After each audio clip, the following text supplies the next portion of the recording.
Welcome back to the Tasting Room, episode 11. Whoa, is it 11? It's 11, sir. Wow. Right? Holy smokes. As we were coming on, Austin was commenting on the bourbon that we drank, that it is very good, as was the conversation with Garrett and Austin from Cirque Coffee. Yeah.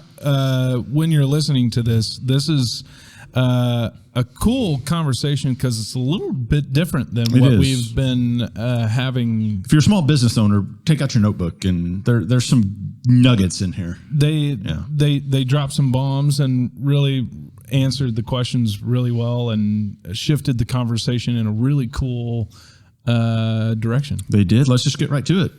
Two guys from Cirque Coffee coming up after the break. That's right. Cheers. Hey, I'm John. I'm one of the partners here at Grassfire Creative. We are a production company. We do animation, video production, live production, anything you need to creatively tell both your story and your business's story. Along with the content that we create, we also provide the strategy behind how to get it in front of the eyeballs that matter to you. We're located right in the middle of the United States in Tulsa, Oklahoma, so no matter where you are, we're just a short flight away. Bottom line is we are very excited to both meet you and tell your business's story. Please do reach out to us one of the ways below via email or phone number, and check out more about us at our website, grassfirecreative.com.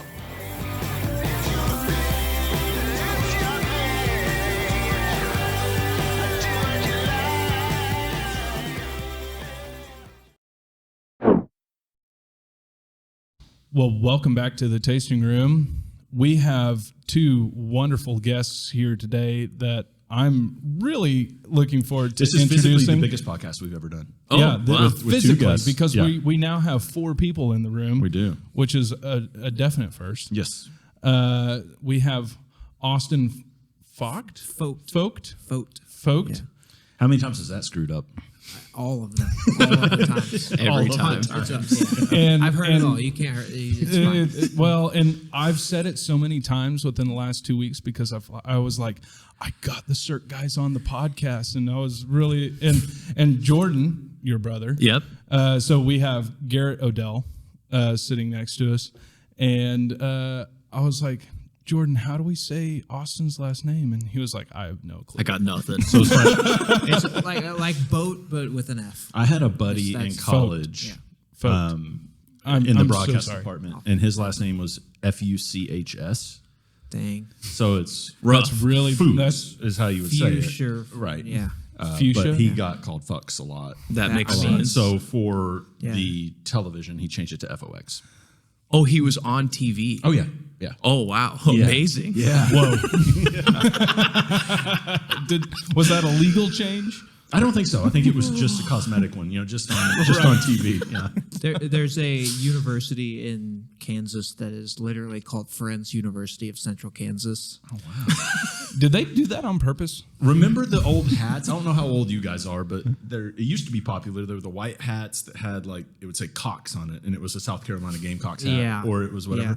That hat would have been money. Got to stop at lids. Lids. Right, absolutely. But that fuck hat would have been awesome. That would have been fantastic. Oh, my word. Oh, goodness. Yeah. Well, we're going to have fun. Yeah, we are going to have fun. You ask the first question. I'm going to pour. Hold on. I said I was going to remember, and I didn't remember. We had a gift from Tom and Megan at OK Bourbon. It's this stave, and it's set up for tastings. So you have 4 little glasses. It's really cool. Yeah, you can visit them at okbourbon.com, and that's also their Instagram handle. It's like if you were wanting to have a flight of bourbon. Yeah, absolutely. Beautiful stave. Yeah. So you get us started. I'm going to pour. Okay, sounds good. It's a new one. It's a hand-selected Knob Creek barrel. They put a KC Masterpiece sticker on the back. Spicy caramel apple. So we'll see how much it tastes like a spicy caramel apple. Yum. All right, do your thing. So for you guys, I just want to know what your relationship with Tulsa has been within the coffee world and how you've navigated it. And you guys have really changed. So that would be my question, but you guys have really changed a lot of the artistic essence of what coffee is within the Tulsa scene, but not only the Tulsa scene, I would say worldwide coffee scene. Worldwide. Yeah. So I want to know what your relationship with Tulsa has been and what that journey's looked like.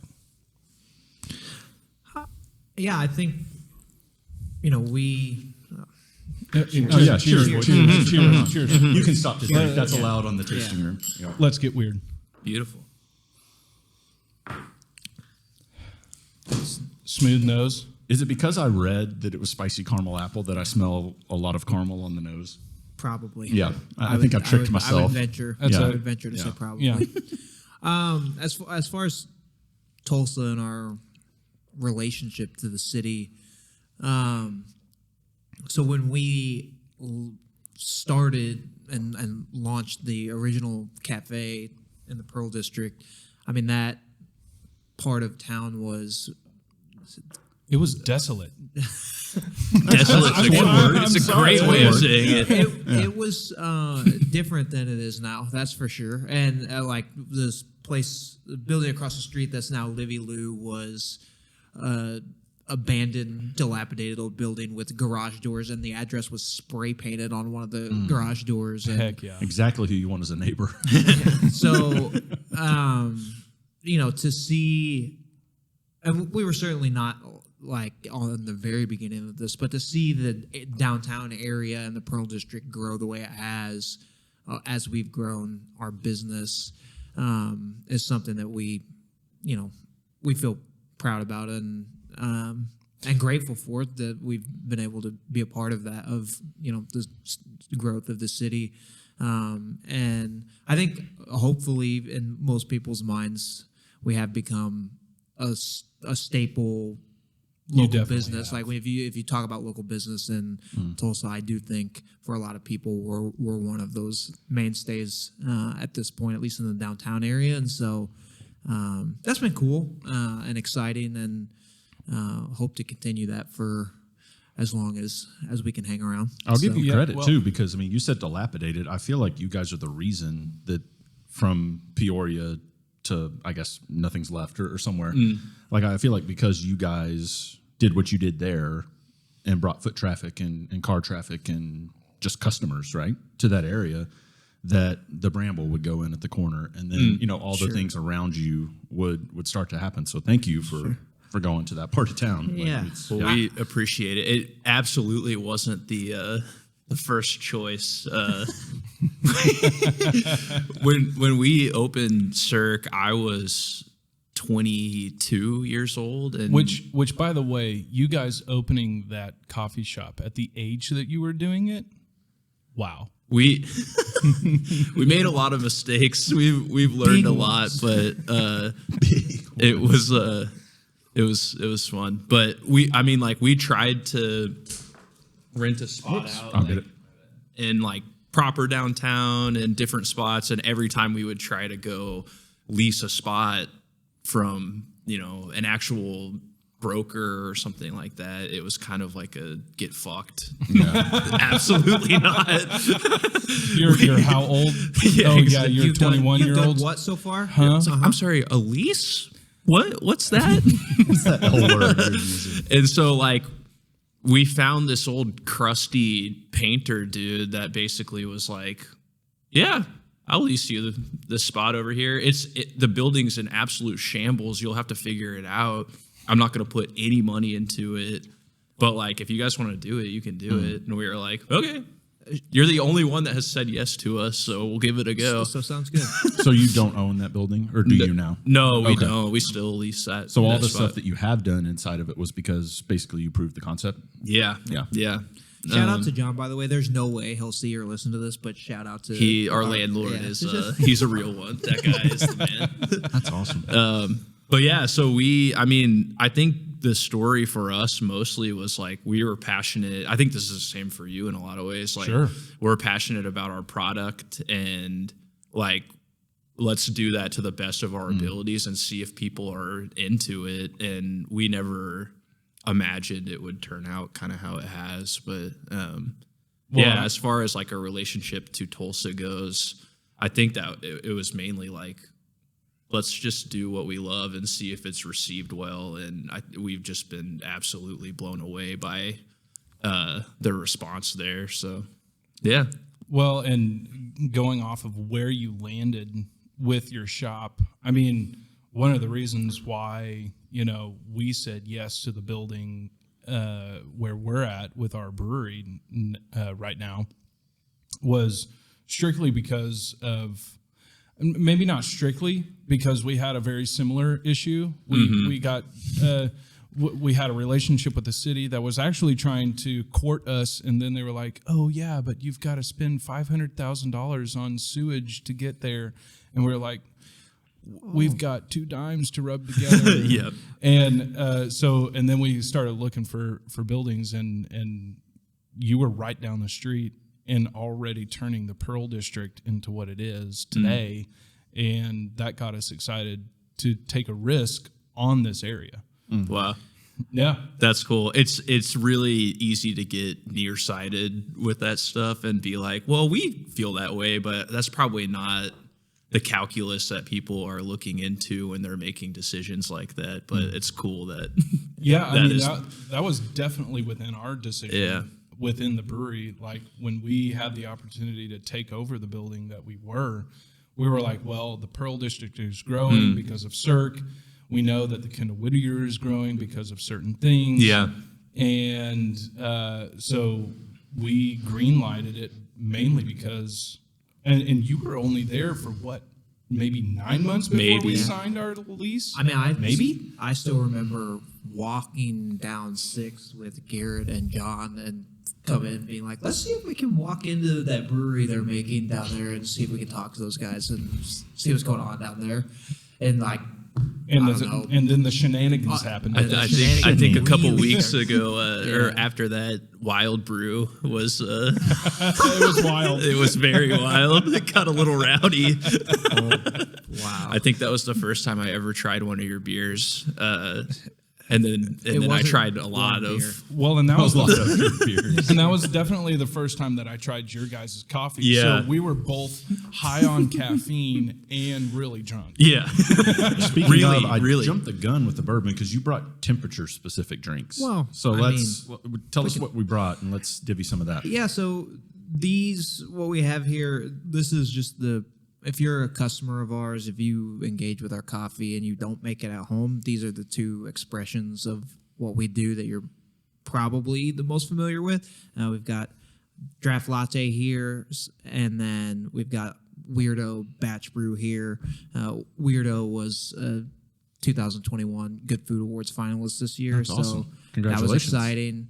And then this one is especially in light of what we're doing here, this is a bourbon vanilla draft latte. So I am going to bust out the other cups because go we're going to for try it. a couple of those. Just thought, this is the most used expression of what we do every day, and particularly with Weirdo. And Garrett can talk more about this, but the relationship that he has cultivated with the producers of that coffee and the business we've been able to do together is something we're really proud of. I want to get to there. I'm going to start pouring out a couple of these too as I ask. But by all means. I think one of the things that sets you guys apart, at least to me, is the visual aspect of your shops now with the container, which we'll talk about. But I don't know how well we can see it here, but just the artwork throughout your spot in the Pearl, from the figurines on the tap handles to the stuff on the wall. Like, is one of you more artistic than the other, or where did you settle on your actual aesthetic and your look? Yeah. So that has kind of been like an evolving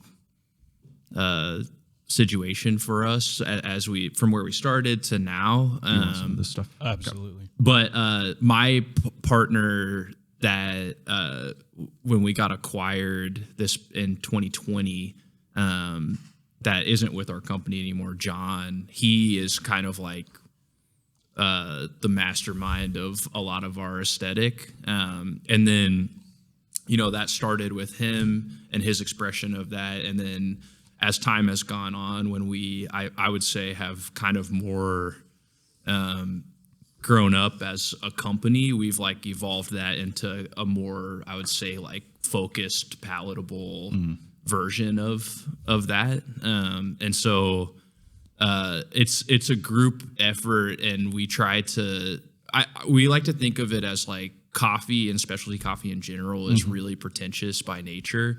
Like it just kind of is. And so I think that comes out of the crankiness of the people coming in. maybe, yeah. But we try to be as lighthearted and not take it as seriously as I think it's possible to. And we try in our art and aesthetic, like, to make that prevalent. So yeah, the one thing I wonder, and please, like, let's have this. Correct me if I'm wrong. You guys obviously aren't afraid to pivot. Yeah. Right. To try different things, to go a different course. Yeah.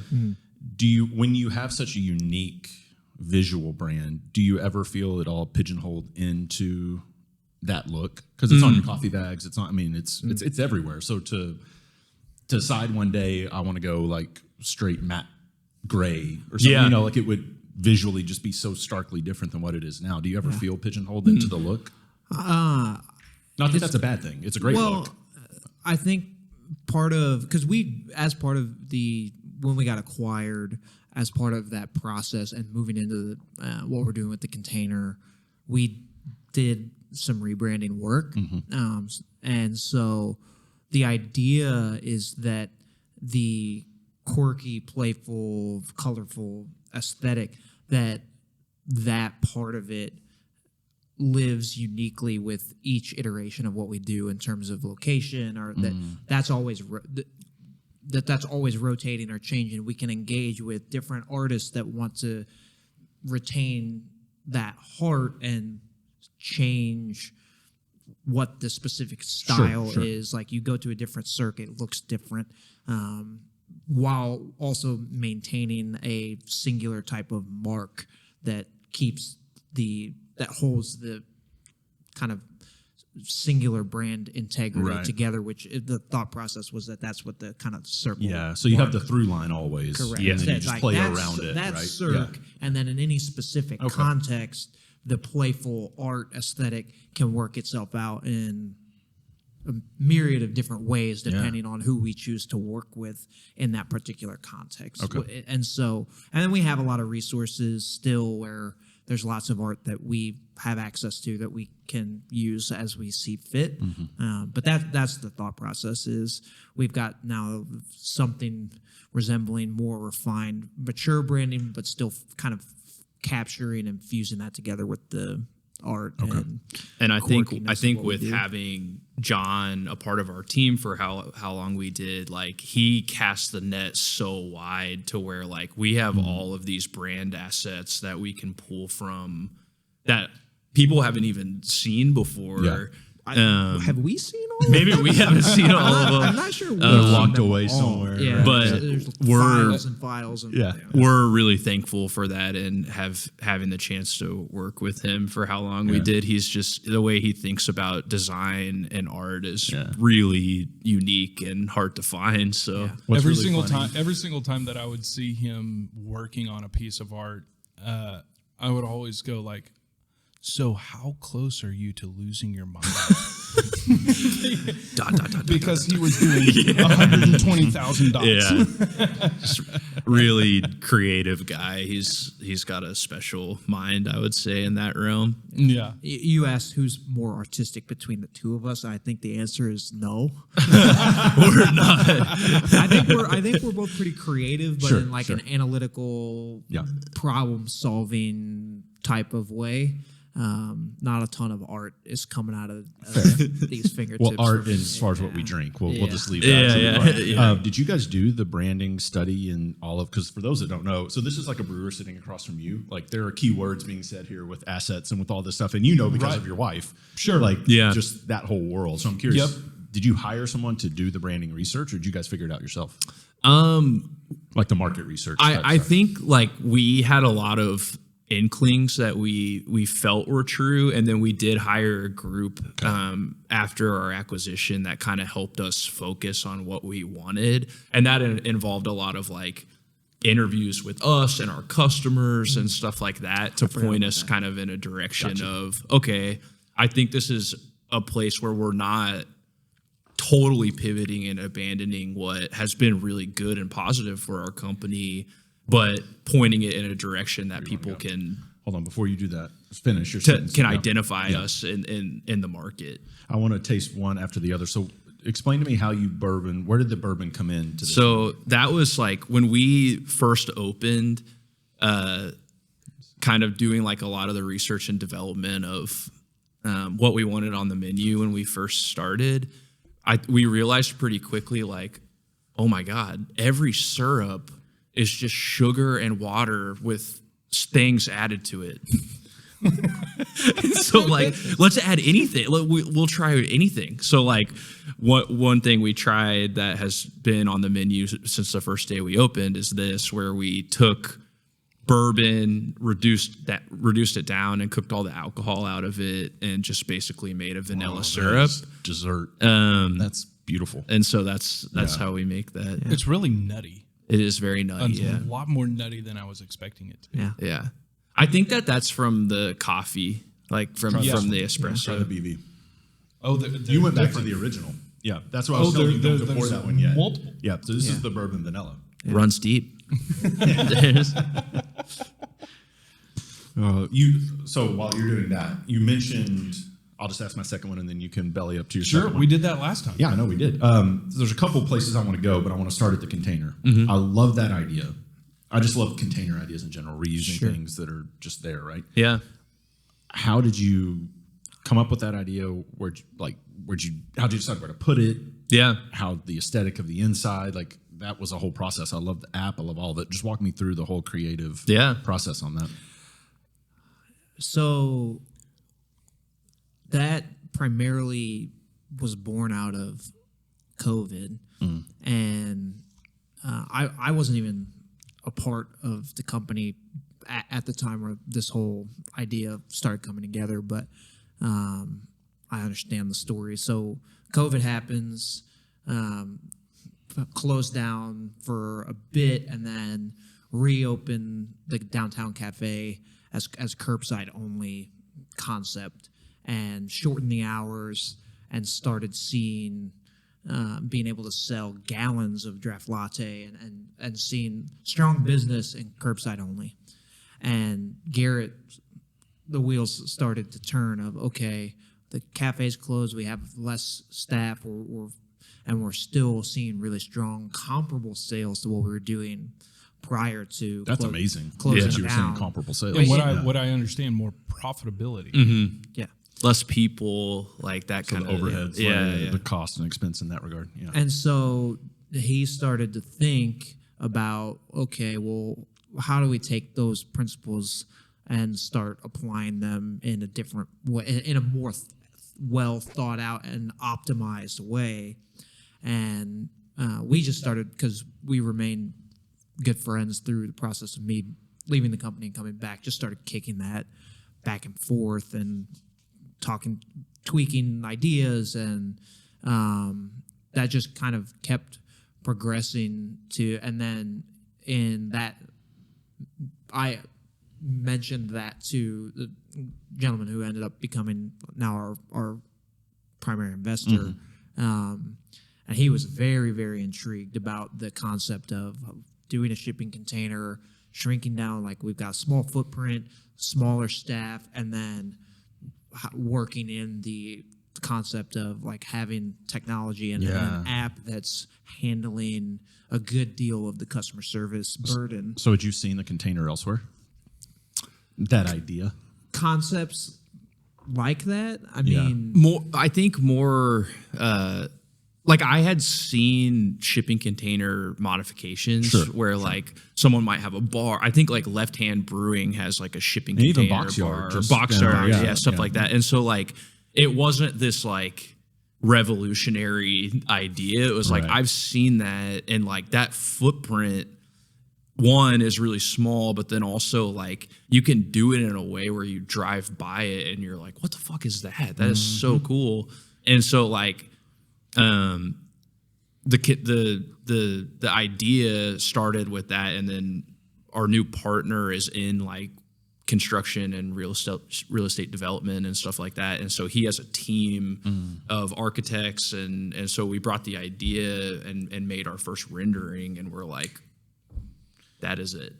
And then we had to find a group to build it and stuff like that. But it mainly started out of, okay, we can, if we don't have to do, hey, what's on the menu? What do you like? What do you not like? Like, even if you think about going to Starbucks or whatever, like, there's so much time wasted from a person deciding what they're wanting, going, paying, and then the time for that drink to get made, and all of that has to happen so quick. When you cut all of that out, the speed that you can work and sustain in that environment is like, the idea was the volume can be really high, and that has proven to be true. So yeah, I mean, the longest line that I've ever been to at the box is maybe 7 cars deep. yeah.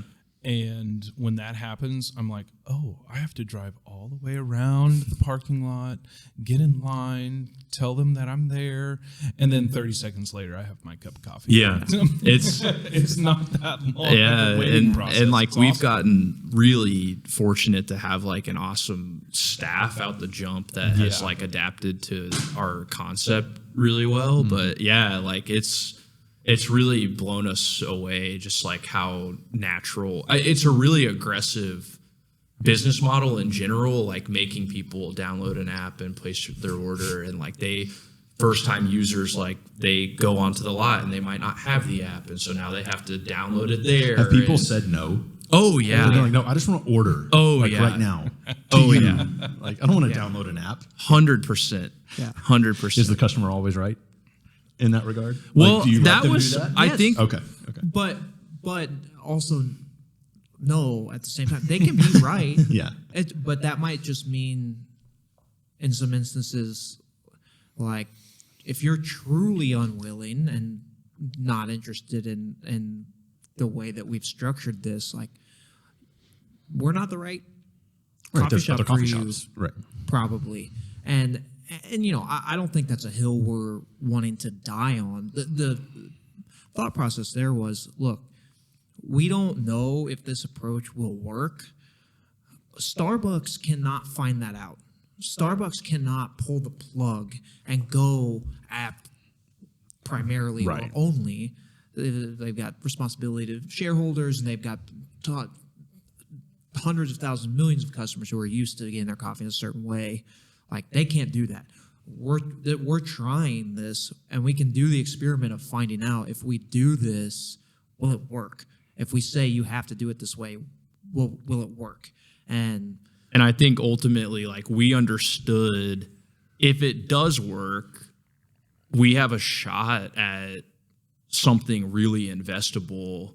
And if it doesn't work, that is going to be a tough pill to swallow. But we kind of made that decision up front. And it's such a great decision, though, because it's easily, you can replicate it. Yeah. Right? I mean, you can add an app to any location. 100%. You're first to the market with it. Yeah. Well, I can tell you, John, how much stress was on the face of Garrett and Austin in the beginning of it. Oh, I'm sure. Because I heard about it about 9 months before it was actually, like, you were like, hey, I think we actually bought an ISO container today. Yeah. And I was like, whoa, You did? this is cool. Yeah.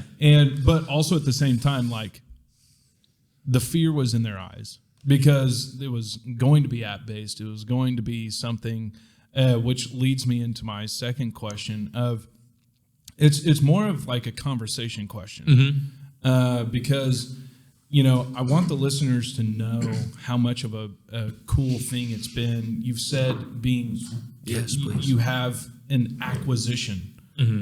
And though your acquisition is completely local Yeah. and someone that actually really cares about you guys and is allowing your business to grow really well and allow you to be really, really creative and very inventive within your space. And so how have you seen the community respond to your boldness and acquisition which to outsiders, that seems really scary. But also at the same time, that's like really cool and really hard to accomplish in most instances. And sometimes vital. Yeah. Sometimes you have to have it. 100%. Right? Sure. Yeah. And so how has the community responded to that? But also at the same time, I want to like verbally celebrate that with you, because, you know, you say acquisition and it's almost a little bit in the back of the tongue, like, oh, it has a little bit of a connotation of like, oh yeah, we're going in this direction. But well, especially in the beer world, you're talking about like, when you say acquisition, it's usually a big Miller it's usually Coors or AB someone- InBev. right? And like, It's not yeah, someone local. Right. And like that happens in coffee all the time too. Like like a Blue Bottle or Intelligentsia or whatever had these like like hundreds of $1 million acquisitions to get rolled into Nestle or something like that. That's not. We're not on that level. That's not what happened to us, unfortunately. Just to be clear, we're not there. Yeah, I mean, I think like that was a really pivotal moment, I think, for us, where it went from this like really hyper-focused craft expression of coffee to like, okay, this is a business now. If we wanted that to be what happened or not, it is in way of the demand of our product. And someone sees that and sees the validity of an idea that we have and wants to make that reality, like that is really, really cool.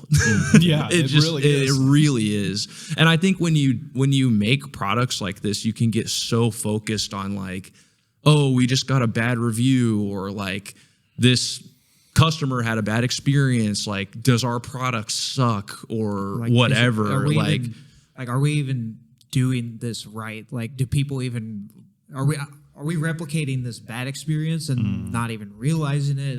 And like there's, I think, all this internal struggle in local business when you're just trying to do your best and make something that You're trying to survive. to survive and make something that makes you happy and think that maybe that thing makes other people happy and they enjoy it. And so like, I guess like that's been kind of like the wheel for so long. And then when it was like, oh, I think we might have something here that's different from that, like it just brought a lot of hope to us, I think. So it's really, it was really cool and continues to be an awesome thing for us. It's not something that we've talked about a ton with much of anybody, but except each other. And I think it's a pretty pivotal point, and definitely in the life of the business. But I think just for both of us as people, pretty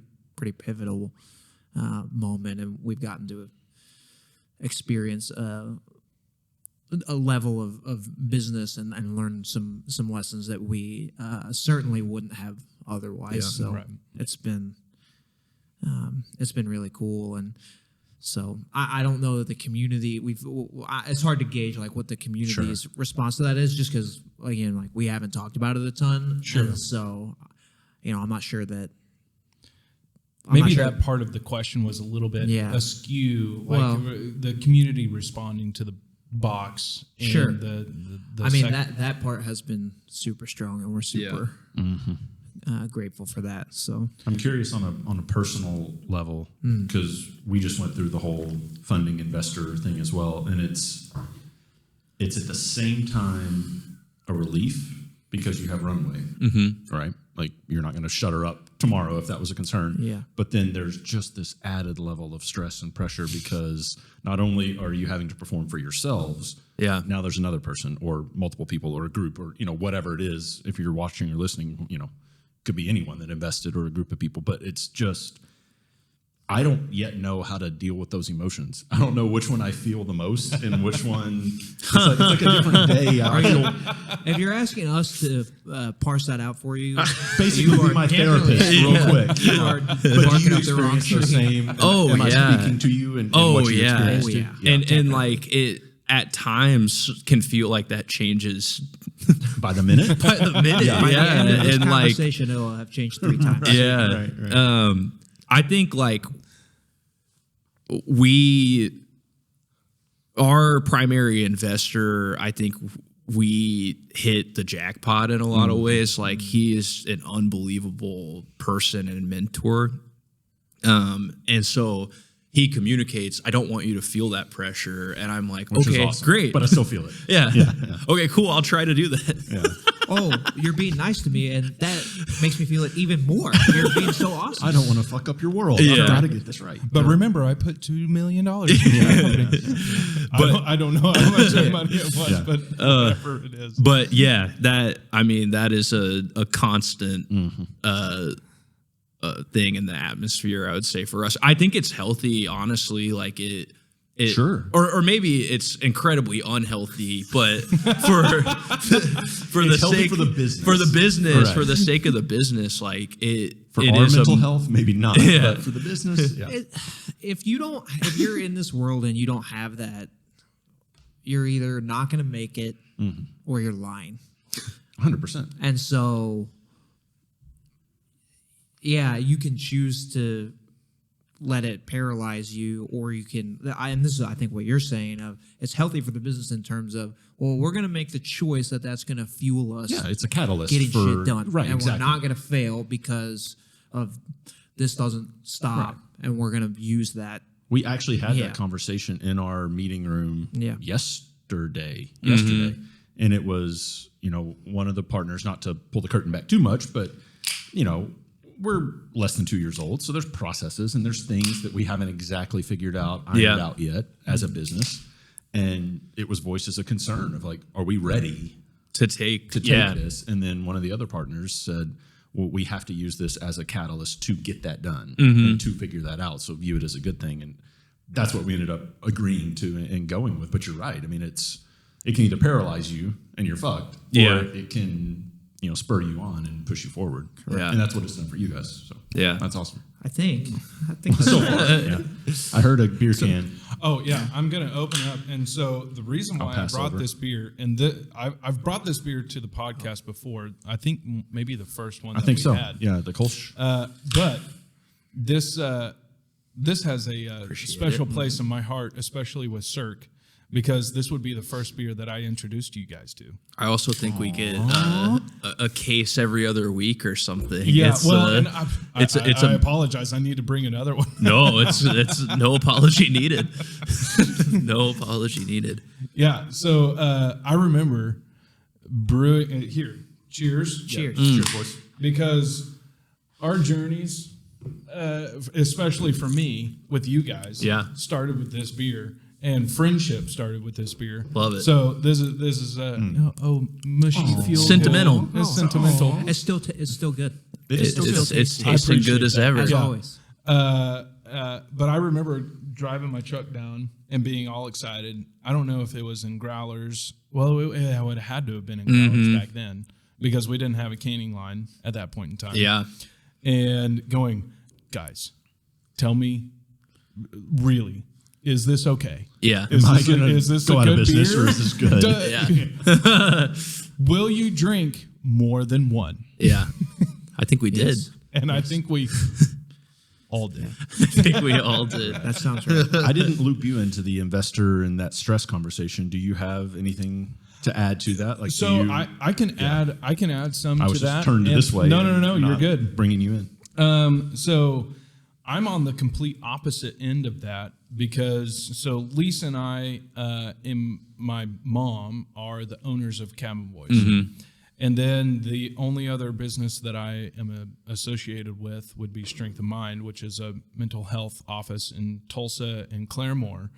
And my mom is the sole proprietor of that business, and I'm just on the board and help run it. So I've never had the relationship of investor, creator, business mindset. And so for me, I'm really curious because,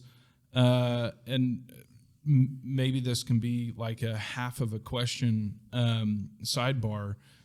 And you've asked questions of me on the podcast. So does that, I really want to know, like, because Lisa and I have been approached by investors and this, that, and the other, of people that want to put into the brewery or get into it because they're excited about beer or they know that the brand can go further. And we've turned down most of them. Yeah. Because the track that they were wanting to go just didn't match up, or but also at the same time, and this could be my own undoing, is what does that do to your mental state of creativity? Does that like allow you to have more avenues and freedoms of creativity, or does that actually hamper the creative part of your brain to take risks? Because for me, if I was in that situation, I can only project what I could think what would happen, and I would err on the side of decisions that would be less risky. For me, Which for you guys, what about Cirque, for you guys? Go first. You went super risky.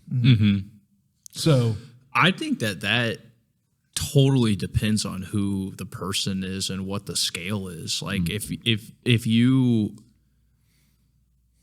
want to open up 100 cabin boy breweries or tap rooms around the country, I would imagine your creativity is probably going to get taken away. They're going to say that's going to look like this. That's There's not much creativity in McDonald's. 100%, and like that's $100 million or whatever it is. Like there's so much at stake there.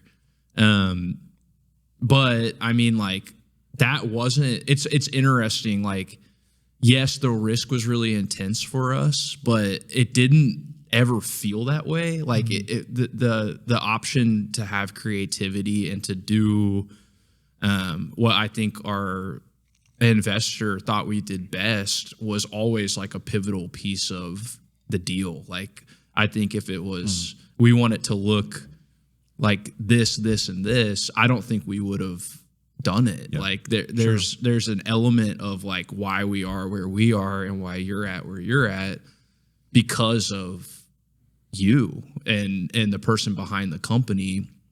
And if someone's trying to take that away, the deal either has to be really good and advantageous for you, or like, I don't know if I would have done it or been bullish to do it. And then there's just the element of, if this is a person who, any investor is going to have opinions. They're going to want to, and hopefully they care about you. Yeah. They're going to want to have input. I think if this is a person or a group where there can be honest dialogue and pushback and or however that looks, feedback moving in both directions, then anything's on the table. I mean, I feel pretty confident that when we said to our investor who's opened, drive-through concepts in some of his other ventures in the past, and we said, we're not going to have a menu board because we only want people to be able to order from the app. I know on some level he was going, you guys are insane. He hung up the phone. Was like, and this is not going to work. Well, I remember like he said to us, like, I didn't think that was going to work, and I was prepared for it to not work. But that's a good investor. Really good investor. Because if he said that and knew that internally, but didn't put that in negativity onto you guys. He let us own that and own the success or failure of that, which we were prepared to do. Like, if it failed, we weren't going to be like, well, here's the excuses. You told us that. No, that. And so as long as everyone in the room is willing to own that, I feel like you can accomplish pretty much anything. If there's anyone in the room who can't operate like that, it's going to be pretty tough. Yeah. And to answer the creativity part of your question, like for me, it's really hard to be creative if I'm stressed, right? Like if and I think each person's different, like each palate's different, like all that, but I probably can't even really be creative here. Like I have to get away, go somewhere, whether it's a coffee shop, whether it's a bookstore, whether it's my backyard, wherever it is, and just be able to focus without my mind being squirreled off and drawn in 500 different directions, right? And so if an investor, if money comes in, if a group comes in and takes away some of the stress of being an entrepreneur, just that every day, gives you more runway, just alleviates some of it, to me, that opens up the creativity a little bit. It's if they get overbearing, or that I could see it being a hamper to creativity. Oh yeah. Right. And like there's such a dollar and cent reality to owning a business where like, yeah, if you don't have any sense of security other than what you sell or produce, it can get really, really discouraging. Yeah. Which we are we've cut our teeth on experiencing that. Well, and I've seen that, but also at the same time, your fortitude and your ability to smash through those kinds of walls is, especially from people your age, extremely encouraging. It encourages me because we at the brewery have had to smash through many different walls. And I come in during the morning, and you're like, "So, how's the pain level?" Yeah, and it's normally like, and we go off of a 1 to 10 ratio. There's been times where I'm like 13, and you're like, "Yeah, I'm in a 12." Yeah. Cheers, buddy. It hurts real bad right now. And then sometimes we walk in and we're both at a 6. Yeah, and I really appreciate those moments. If you're much below a 6, you're lying. Yeah, as a business owner, that's probably human beings. Six is about as low as it gets for a business owner. Yeah, I think. Or in the COVID days for a human, probably. Man, yeah, it's somewhere there. Yeah. I'll ask my last question, then let's pour this and talk about this. Yeah, Okay. sure. So I'm curious. I mean, the creativity we've talked about, and so you took something to a different place where it hadn't been before. Where can coffee go as an industry that it hasn't been yet? And that might be an impossible question to answer. I don't know if you can. Is it, you talked about going to Guatemala and all that. Is it finding places and relationships that maybe they're not known for their coffee, or maybe it's a hidden gem? Is it something like that? Or is it just educating, and not to talk shit on Starbucks, but is it educating people that, hey, when you're not making it in that big of quantities, you can have a really just great experience with a cup of coffee. Yeah. And finding other creative ways to get it to people, like the containers and stuff. Where do you see the industry going? I know that's a big question. It's interesting because I think we're seeing really significant growth in kind of diverging directions, and like Starbucks is not slowing down. You're seeing companies like Dutch Brothers. We just had one open up here in town over at 51st and Yale. That's a company that's mostly a drive-through only concept that is expanding really rapidly. But then you've also got companies like ours, and companies throughout the region and the country that are smaller, that are growing and trying new things. And there's a growing sector of coffee drinkers that want a more elevated quality experience at the same time that these large entities are also growing. It's almost like craft beer to Correct. the Budweisers and Millers and all that, right? Yeah. And so I think that is, not to be too cliche here, but like I think that's the opportunity that we see, is that we think that what we're executing in terms of our concept at the container is, at least today, the best melding of those two worlds that exists.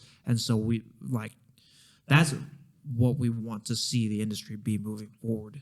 High degree of customer service, high degree of quality, high degree of convenience, all of it. Deliver on all of that, and not have to make a choice between, I'm going to go here and get this expensive, slow cup of coffee that's awesome, that maybe the barista's an asshole to me because he's pretentious, or really more convenient and affordable, but it's just not good. Right. I will say this with my relationship to your company, I've got two different points of perspective, which is both of them super cool. And it goes off of that point of, so usually I'm waking up in a hurry because I like to sleep in. And I try to get to the brewery around 8. And I know that your shop is not open until 9. And so I order my cup of coffee on the app when I leave my house. I'm in my truck. I press on the app that I'm there. My coffee is in my hand, and I'm at the office or at the brewery within 10 minutes of leaving my house. And that is amazingly It's really cool. powerful. Like, It's extremely I do the powerful. same thing leaving my house coming to the studio because Yeah. I have to Yeah. drive right past It's extremely powerful to know, like, hey, I need my coffee to wake up. I know that it's there. But I also love the dynamic of your company because I can have that experience of get it. I'm at the office. I have something of high quality.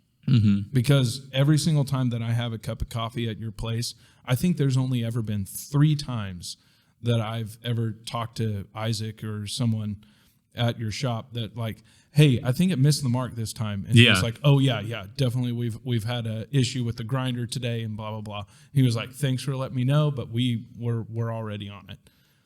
But I also can come in and have a business meeting yeah. and get a fancier cup of coffee, slow, and sit down with someone. I love that dynamic. And I know that I'm going to have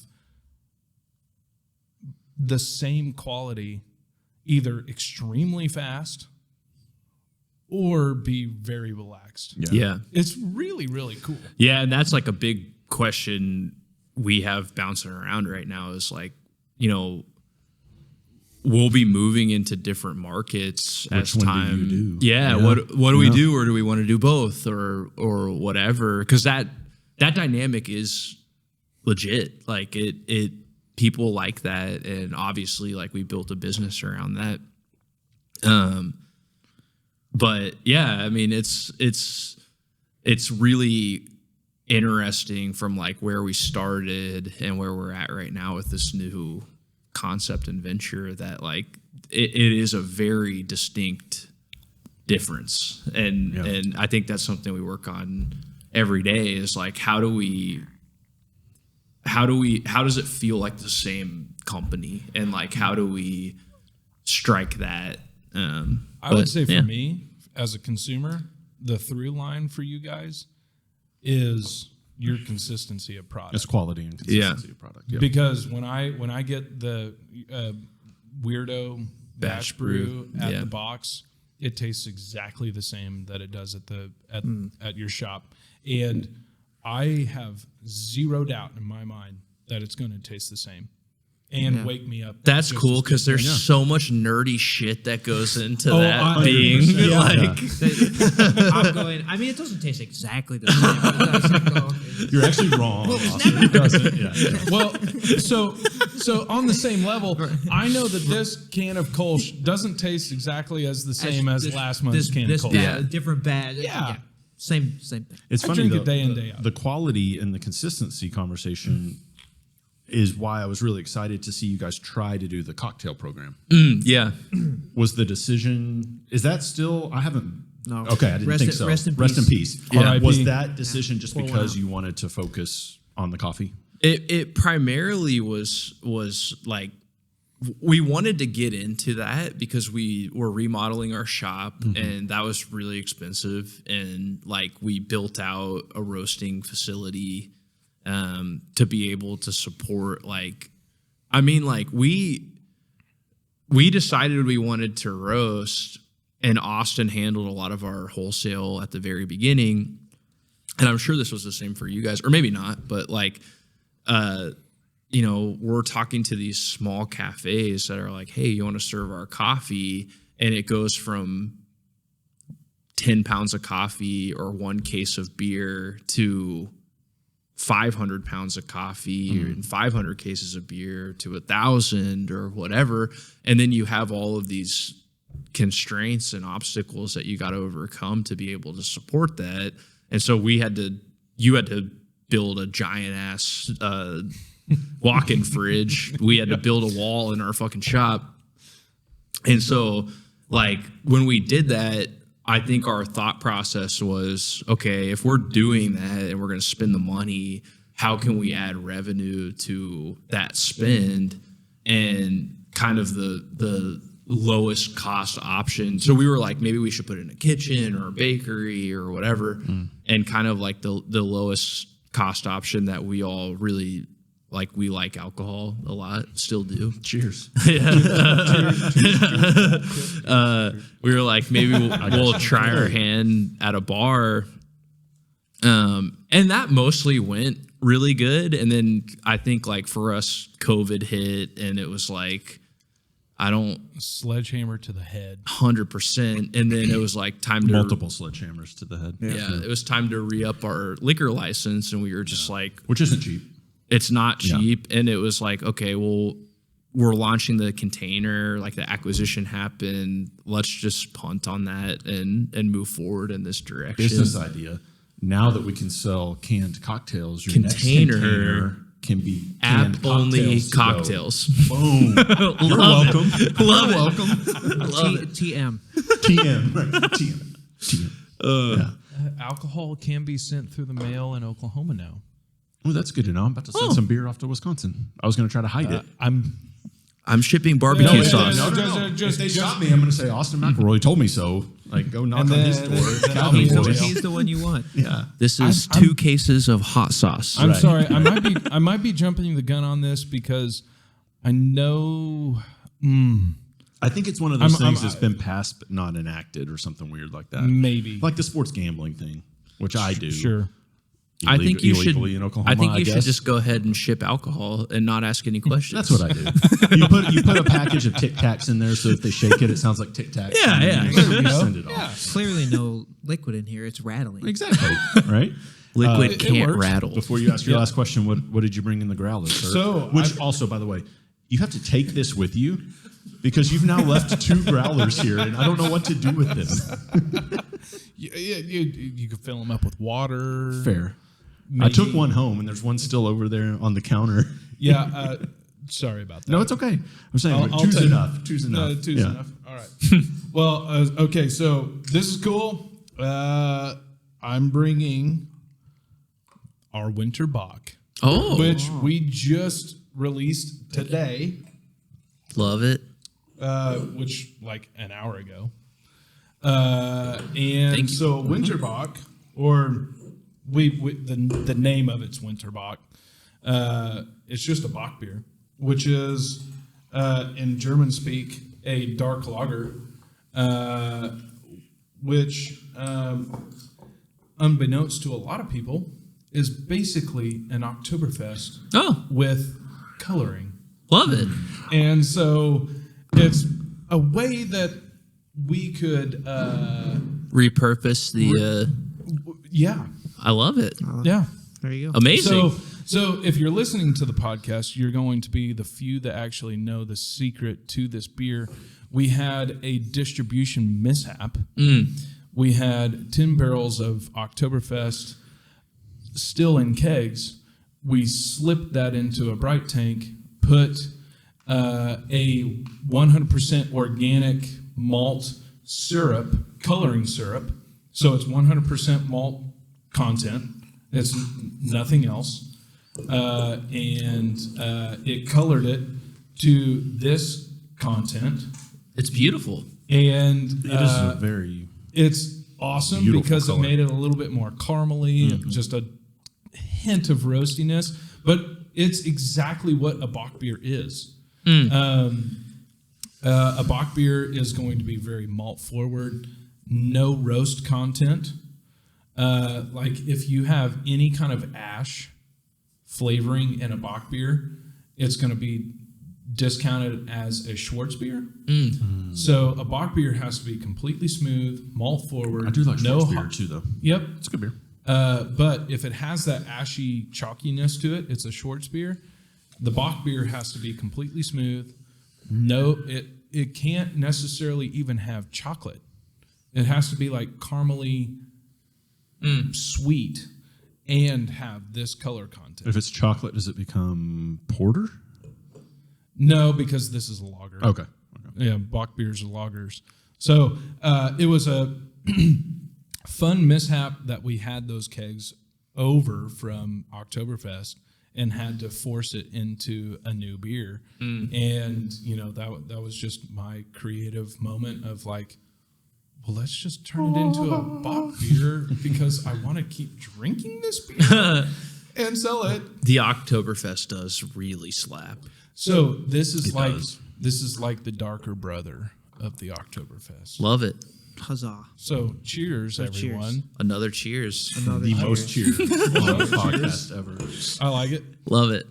What was the beer that you had where you were like, holy shit, I think I love beer? That he made or that he No, just like consumed? what was the moment where you were What was like, the I moment think I that want to was make gonna- my own I beer? want to make beer. I'm going to turn that question around on you guys too after he answers. Okay.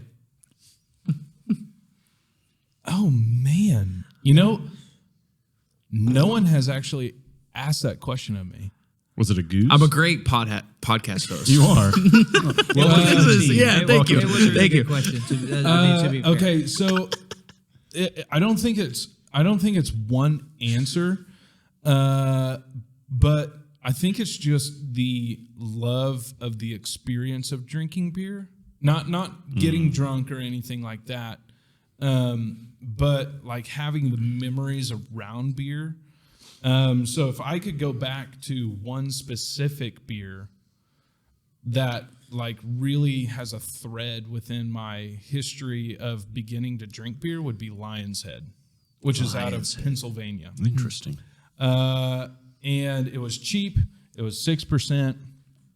And this isn't the beer that actually got me into brewing it.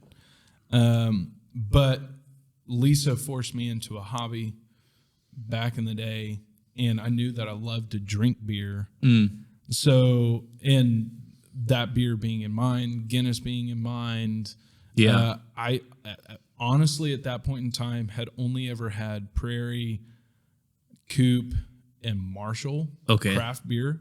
Like I was a noob when I started homebrewing. And so I started homebrewing because I knew I loved beer. I knew that the craft beer industry was cool, and this, that, and the other. So that would be my answer. Lion's Head. Lion's Head. So before Love he it. wraps up with the last question, we'll let you go. For you guys, was it a cup of coffee? Or like how do you You probably have a more. I do. Yeah. I have a very defined. you remember the moment? Yeah. So tell us.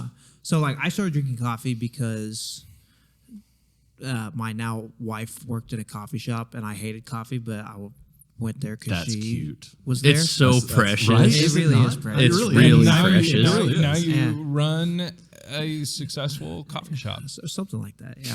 Yeah. It's a real Jim and Pam moment. Oh, it was, wasn't it? Wow. Yeah. Do you have like awe sound effects? I'll put those in for you. And so was doing that, and then you start drinking coffee, you get addicted to the caffeine. So I was continuing to drink real lattes with syrup in them for years and years, or not years and years, but a stretch of time. And then she and I were back in my hometown in St. Louis, and I had all these buddies who swore by this coffee shop called Blueprint that's still operating there today. And we were like, you got to go. So I went there, looking at the menu. I have no idea what I'm looking at. And I ordered, so I was like, I don't know what this is. And they brought out, it was a pour over. I think, if I'm remembering correctly, I think it was from El Salvador. And they brought out a metal tray with a mug and then with some coffee in it, and then the rest of it was in an Erlenmeyer flask and a biscuit and whatever, and it was black coffee. And I was like, I am unbelievably disappointed that this is the result of what I just ordered. And then I started drinking it. And I waited 15 minutes for this. Yeah. Well, because I was like, I drink lattes. I want the sweet. So I have this black coffee. I'm like, all right, well, it was $5. I'm going to drink this. And I started drinking it, and it was good. That like they were at that time an establishment where it was like no cream, no sugar. Like, so I'm drinking it, and I'm like, this is black coffee. Tastes really good. I'm into this. And then because I am the way that I am as a human being, I had to go 1,000 miles an hour down the rabbit hole, and the rest is kind of history. Yep. Yeah. I think for me, like I was really into coffee, but I think starting Cirque was more of like, at the time I thought like, oh, I really want to get into business and owning my own business and stuff like that. Which was the general temperature, and then that grew as time went on. But when we first started, we started as a multi-roaster, so we just bought coffee from different roasters and brewed it in the shop. Did you ever have Onyx? We never served Onyx. Okay. Yeah. I think at the time, like they were in a couple different shops in town, and so we were like trying to be different or whatever. Yeah. But we got like probably, I don't know, which now I'm like, this would suck on our end, but we probably got a couple hundred roasters to send us samples and cup through coffees and brew coffees and stuff. And so at that time, I think primarily I was like, wow, the difference from like a washed Ethiopia, even from a different region, but just that from like a Guatemala is so different. It's insane. And like tasting those every day for several months back to back to back was just like, I think for me, like a clicking moment where I was like, oh, wow, this is much different than, I don't know, kick-ass coffee at Reese's or whatever in the tin. Can we play a game before you take us home? Yeah, sure. A game? Yeah. Can you make I'm the so case excited. for a coffee snob being worse than a beer snob? Ooh. I think you're the right person to make that case. Basically, anytime someone asks me, can you make the case, I get really excited. Good. I'm the judge. I'm the judge. Convince me that a coffee snob is worse than you convince me that a beer snob is worse. I don't know if I can win that argument. You but might I'm not gonna be try. able to. I'm 'Cause gonna I know try. both well. I will give my best. Worse in what sense?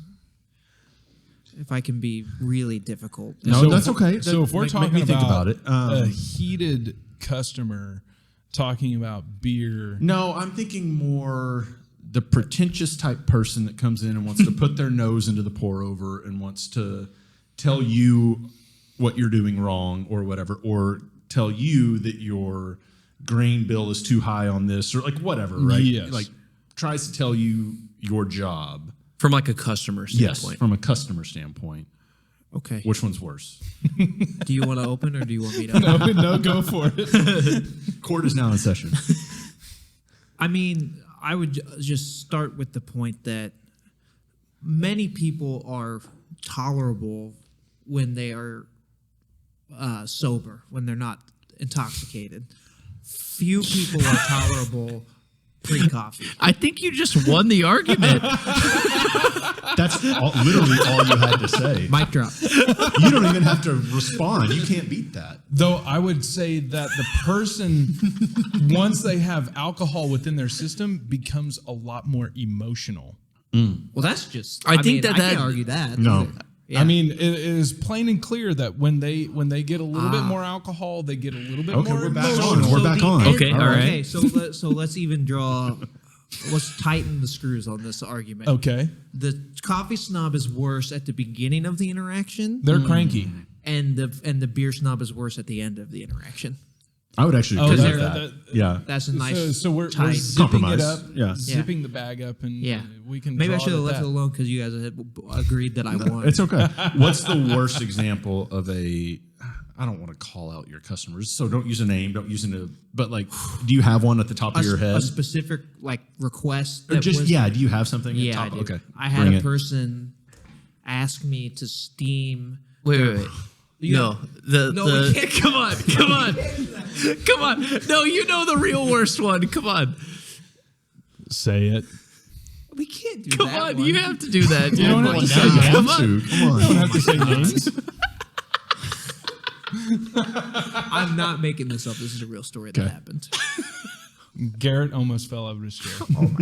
This is is really what we're good. doing? This is really good. This is worth the podcast. Yeah. So I had, at one point in time, I was working a shift, and this person comes in and orders coffee, whatever. I can tell this person's a little off just from the beginning of the interaction, whatever. I go in a different direction. It was more like eyes like Yeah. really, Really intense? yeah, really Okay. intense. This person orders their coffee. I make them their coffee, take it, put it on the bar. They're sitting at the corner of the bar. I put it there. Yeah, enjoy. Thanks so much. And then I go about my business for about 10 minutes. And then this person beckons for my attention and opens with, I'm not making this up. So I'm going to be donating my eggs soon. What? I've never seen this human being before in my entire life. And At what point your eyes are now? yeah, now my eyes are open real wide. And I'm wondering what kind of qualities you might be looking for in a potential donor type situation, and then pulls out her phone and starts scrolling through photos of herself. And I was like, Wait, time out. What was she asking? And how I'm does not this really pertain sure. to I didn't- caffeine? I didn't investigate. As a married man, I spent no time investigating. I thought she was going to ask if caffeine messes with the donation of No, eggs. no, she it was basically so much worse. asking me to gauge whether she was a desirable. Holy shit. And I said, I don't know. Bye. And then I went over to the guy who was working the shift with me, and I was like, oh my God, please save me. Terrible things are happening. So that's probably the worst one. It's really tough to beat that one. That was a bad Do you one. have anything comparable to that? Oh my I mean, not to gosh. that, but like a worse. You're leaning away too. Sorry. You're good. Yeah. I mean, you get. Actually happened. That for real happened. I'm trying to download that. That's unbelievable. It is. There's like 4 on the So top we- of my head that have happened like that in our shop. That Like that? not that's the worst. Okay. But a walk away moment where it's like I have to tell somebody what just happened because Right that is an Because unbelievable thing that was just said to me. Yeah. So if we're well, okay, so there's 2 sides of the answer. There's the ridiculous person that's a beer snob, Yes. right? So A lot of the neckbeards in you, Tulsa. You can go down the line of like we've got a 1-star review on the Yelps or Googles or whatever you call them. Naturally. And it's like great service, wonderful people, really Ambiance is great. cool atmosphere.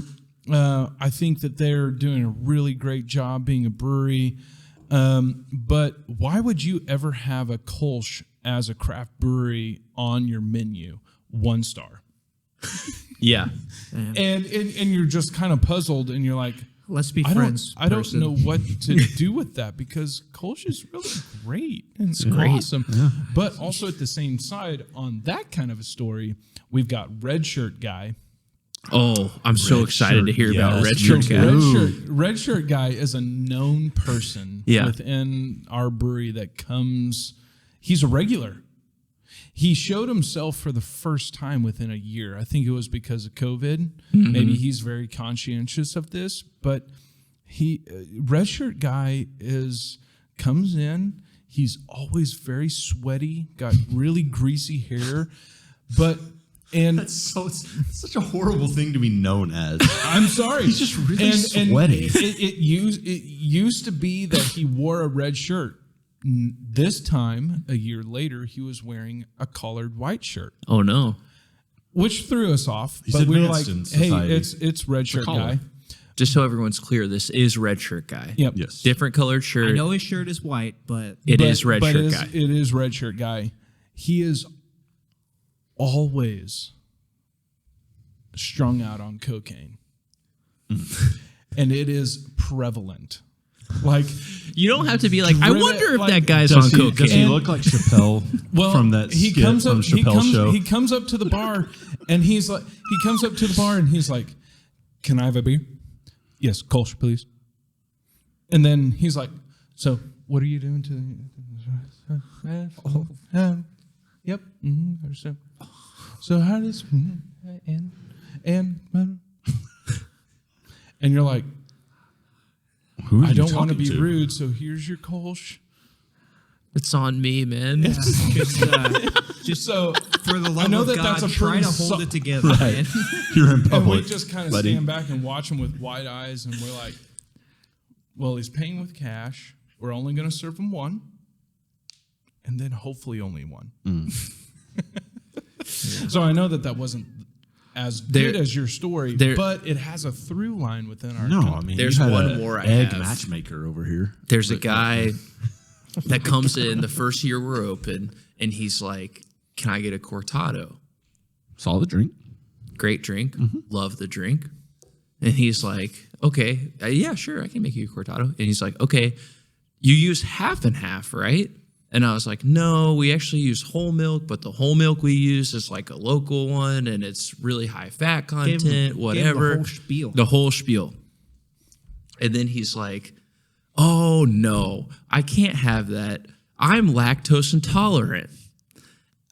And then I had to explain to this guy that half and half falls under the lactose intolerant category. My God, half and half My does God. contain lactose. It's got a lot of lactose in it. More than milk. More than milk. Believe it or Mostly not, lactose. you're going in the wrong direction. Stop ordering half and half cortados if you're lactose The intolerant. remaining Please. question is, how did he handle this revelation of life? He was that like, half and half has. it was very, I don't believe you Oh, kind of situation. I wonder if he is being elaborately pranked, and he isn't lactose intolerant, but he's been. Never mind. Half and half guy, if you're there. Yeah. If you're listening to this, There's red shirt guy. There's Red shirt there's guy. egg girl. I'm very sorry. I think I might know red shirt guy, by the way. I think that you do know red shirt guy. I don't think either of you know Egg Girl. Could you pick her out of a lineup? Like, is it? Yeah, if Is there burned was into a, your memory so much? Yeah. because that was like 3 years ago. It was a long time ago, and I will never, ever forget that. Yeah.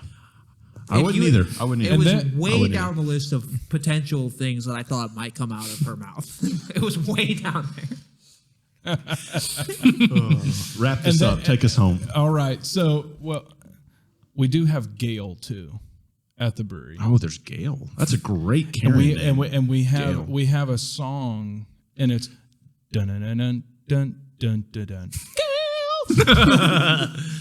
And she's sadly a somewhat homeless person that is riding a wheelchair that comes and steals our electricity for her cell phone, and also comes during our in October when we have candy at the brewery, and steals all the candy. Classic Gail. Gail just likes her Classic candy Gail. corn, man. And she loves Hanson.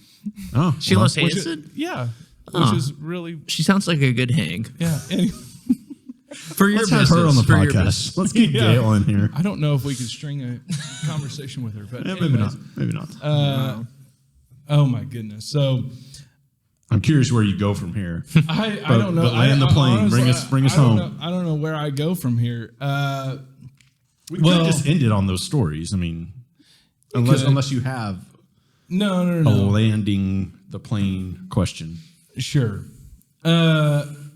So the interesting thing about what we've asked in the past, so the cool thing about you guys is you guys with running Cirque, from my experience with you, is very business oriented, numbers oriented conversations, and I really respect that because it's really comforting to me as a business owner and friendship within that.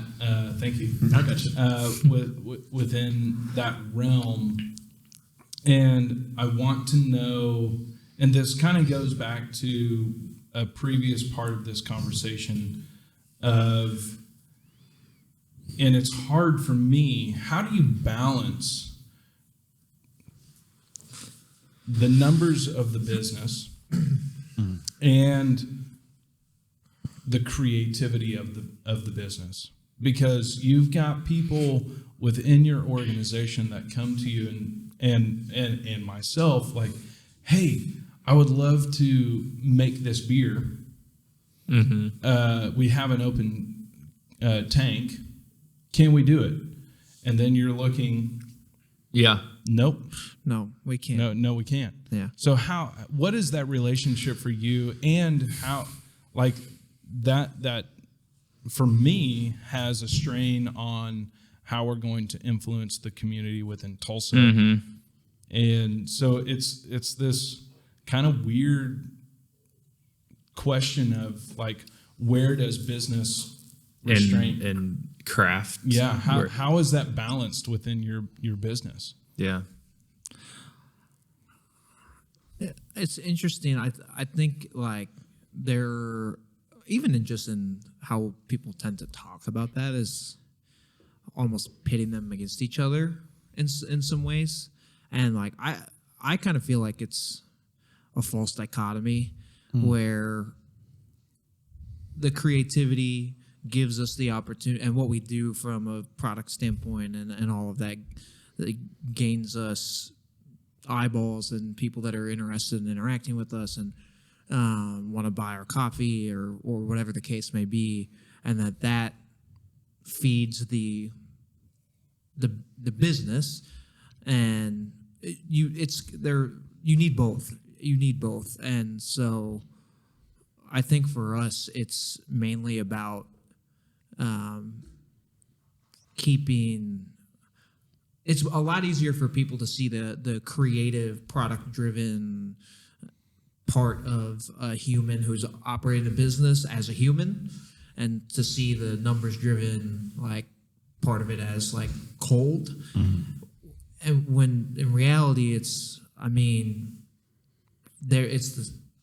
They're both you can't. symbiotic. It's all intertwined, and like you hard can't to be a healthy separate, business, and we can't deliver on the creativity and the humanity if we don't do this part of it at a high. If we don't do the business and the numbers at a high level, and we can't grow if we don't do that at a high level. And so, if you want more of what we're doing, we've got to do that. Like nobody wants to debate about your small local craft business, should you be creative? Nobody wants to debate about that, but then there's discomfort in the numbers and businessy world, and it's like, I mean, if you don't have both, you're not going to be around.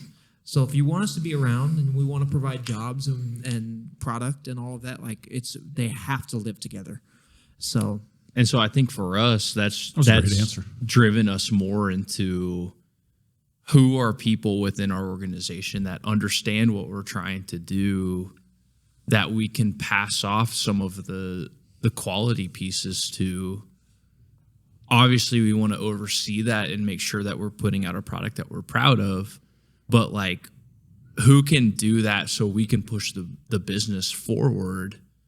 Like, that's kind of how we've approached it. And so like, we've been able, I mean, like, we're really fortunate to have created some jobs for, obviously, like, we're not where we want to be yet, but like, we're proud of what we've accomplished and the size of business we are, and we've been able to create some jobs for people that are good. And so like, I think ultimately, like, we never want to lose the craft portion of what we're doing. And I think if we get to a certain size, like, that is inevitable, but we want to lower the ceiling of that as low as we can, so that, like, we're proud of what we're serving, but we're creating livings for people as we grow. Because I think we both would say this, and even our investor has said this to us. Like, this isn't, the growth of what we're doing isn't about us and our personal gain. Like, we think we can create something that is sustainable for the people that work for us. And so that starts with a good product. And, you know, we're pulled away from a lot of the growth of our business from that side of it. And that leaves us with having to trust people to withhold what we started with. So, Do you have an idea of where that ceiling is as far as meeting of staying craft and not getting too big, but then being big enough that you're happy with where you've grown? Like, do you know what that is yet? we haven't hit that Yeah, yet. we're not there. I think it mainly, and I think we've accomplished a level of this. We've talked about this, but you set certain culture and expectations and just habits of, this is what we do, and when we do that, this is a product that comes out, and it is really good. And we're not gonna change or budge off of that. And I think that sets you up to, even as you grow, if you maintain that, you have a chance to maintain a level of quality that you can be proud of. Yeah. So I think that's what we're trying to do. Of just like the day-to-day standard of what we do is the thing that comes out is excellence. And to the point where, like, that's not really, we're not getting excited about that. It's like, it's just a reality of being here. That's what we're trying to uphold anyways. Sure. So That's really, really good answer. Yeah, it is. So to my own question, like, this product of, you know, our winter Bock beer, that's a response to fiscally responsible and being creative and kind of almost even forced into creativity. Because, you know, hey, we have this beer that's not going to be sold. And there's all this external stuff that we're dealing with like supply chain and stuff like that, where, like, the price of what our product cost to produce 3 years ago is drastically different than it is now. And so, like, how do we reckon with that? What do we do? And, like, we have just chosen, like, okay, at least these few relationships that we have, like, we really believe in this product, Weirdo, these 2 farms that we buy coffee from. Like, we believe in those people, the producers, and the product. And it's just, I think, the same with you. Like, Kolsch, we really believe in that product, and we're not going to change that. And so now we have to adapt to the external realities of what the world is presenting and make it work. And, like, that, I think, is real time, like, issues that we're dealing with. That is a manifestation of creativity that, and we've talked about this too, I think it's overlooked a lot. We want to talk about the art and the, you know, the marketing and the, you know, videography or whatever. Not like, those things are all great, but often it gets glossed over, the creativity of, okay, you have a bunch of kegs that you didn't sell. You can't afford to eat that. So what are you going to do with that beer? How are you going to find a home for it? Like, that is absolutely a manifestation of creativity. Like, I look at that and I'm like, fuck yeah, like That's that just what gets us is excited. business. Like Yes. that is okay. I could have thrown this away, and instead of that, like I'm not serving something that I'm not proud of. Like that's delicious and No, excellent. I'm actually Really excited. proud of You that. should be. It's a And really you good should idea. be like, and that's I think where local business is right now is like we have all of these changes that have happened as a result of whatever the fuck COVID or whatever, and like what are you gonna do? Are you gonna And the cool thing is like for this beer, like our Winterbock, yeah it's keeping our list of beers up on the menu full. yeah Right. When we It's- yeah. it's keeping a blank space filled when the supply chain isn't necessarily allowing that to happen. Yeah. Which is pretty True. And if you aren't privy to these kinds of conversations or have run a business yourself, like that's a really unsexy reality of 100%, It just is, 100%. and you don't know that, and so you're just like, oh, you have such a cool space, and your product is really good, and like that's great, but like that is special. Yeah. That's to me, I look at that, I'm like, that's every inch, if not more, special than this is a pretty space to I hang love your out in ambiance. that makes Yeah, makes me feel special. That's all well and 100%. good, but like if you and this goes back to what I'm saying about like it has to live together. If you have the pretty space and ambiance and that problem, your solution is I'm gonna dump this beer down the drain and eat however much money. That's not the right Clock's answer. ticking. Yeah. You're gonna be out of business. 100%. It's just a matter of time until you're done. 100%. Yeah. So in the media world. Is there because we use physical liquid to sell, right? And we have to store it. Is there anything in the media world that would retain to that same kind of conversation? Oh boy. I mean, not from an expiration standpoint, right? Right. Like, we have. I mean, I guess to an extent, right? So one thing that I push on our team to do is to do spec pieces and to do pieces that we're not getting paid for, but pieces that push the bar and get us to a place that we ultimately want to go, right? And a lot of times those get sacrificed for the smaller jobs, but the jobs that pay. Right. And ultimately, like, while that might be bringing money in, it's not making us happy and it's not getting us to where we want to go. So in a roundabout way, that's similar where like you have to find the time and the space, both like physically in the time of day, but then creatively look within your own mind to work on the spec pieces and push the boundaries and do the things that you really want to do that really aren't being done in this city, in this state, in this region, which is akin to, if we don't do that, dumping the beer.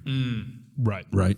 And so that's the best I can come up with in like a roundabout way. Sure. But yeah, it's different when it's a tangible product that you're seeing Yeah. yeah, like Right. flow down a drain. It's like, it's a little it's gone, different. It's but gone yeah. forever. Yeah. Yeah. Well, guys, we'll let you go. I know you got other halves to get home to. It's been about we do. 90 minminutes of fun conversation and Yeah. thrilling stories that I'm never going to forget. Egg lady. Yeah. And Yeah. Me either. Right.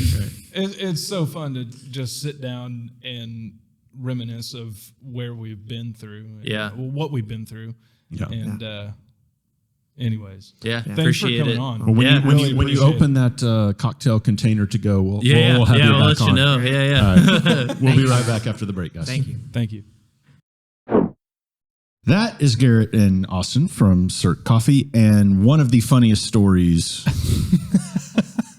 I mean, look, I get trying to pick up someone But because we all get that was thirsty, forward. right? But like That was forward. talking eggs and shit, like Oh, come on, man. now. Come on, Yikes. now. But that was a lot of fun. Thanks to the guys for At hanging least out. ask for your number first. At least, right? Give me a hug or something. My God. But no, thanks to the guys for spending 90 minutes plus with us. That was that was a lot of fun. And if you haven't been to either of their establishments, I recommend, like Austin was saying, experiencing both. Go into the shop in the Pearl District, 6th and Peoria, basically, and sit down, have a cup of coffee, read a book, whatever you do in a coffee shop. get on your laptop. But then when you're running about your day, don't go through the Starbucks drive-through. Get on the Cirque app, and it's just right there at the corner of the exit ramp from the BA in Utica. Yeah, would that be like what 14th Roughly, and Utica? yeah. It's just Something like north of the CVS. That's right there on the corner of 15th and Utica. Yeah. So it's hard to miss. It's a big, isn't it like purple? It's a big purple container, right? Big purple container that has glass windows.